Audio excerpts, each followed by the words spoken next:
Hello guys, welcome back to the channel. In this today's tutorial, I'm going to show you how you can remove emoji from your photo using AI. Okay, let's get into it guys. First of all, you can go to your browser and then you have to search for this website, clean up pictures. Then after you have found this website, you can open it. And we're going to use this website to remove emoji from our photo. We can click here or drag an image file.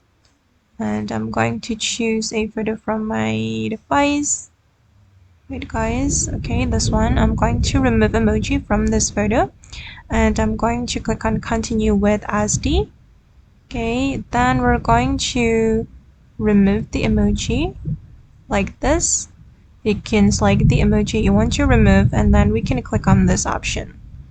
Okay, as you can see guys that the emoji has been removed from my photo, and then we're going to click on download to save the result to our device.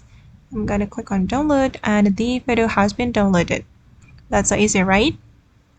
Okay guys, and that's all the way to remove emoji from our photo using AI.